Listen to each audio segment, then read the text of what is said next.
কেমন আছো তোমরা সবাই? তোমাদের জন্য নিয়ে এসেছি আরও একটি নতুন রেসিপি, মুহাব্বতের শরবত। রোজা রেখে এই শরবতটা খেলে মন একদম শান্তি হয়ে যায়। কিভাবে বানাবে সেটাই আছে আপনাদের শেখাবো। খুবই সহজ, একদম অনেক মজা। প্রথমে একটি তরমুজ এরকম করে কুচি কুচি করে কেটে নেবেন। শরবতটা আমি তো ভাবতেই পারিনি এত মজা হবে, কিন্তু আমরা এখানে একটা মিস্টেক করেছি, আপনাদের সেটা বলে দেবো শেষের দিকে। তার জন্য পুরো ভিডিওটা দেখতে হবে।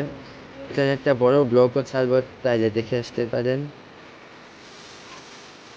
আমার বড় ব্লগটাতে বলবো আমি কী মিস্টেক করেছি।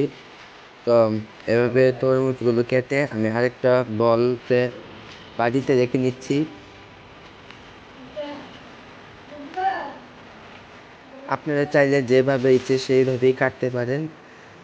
তারপর এটা একটা লিকুইড প্যাকেট বাজার থেকে কিনে এনেছি, দুধের প্যাকেটটা।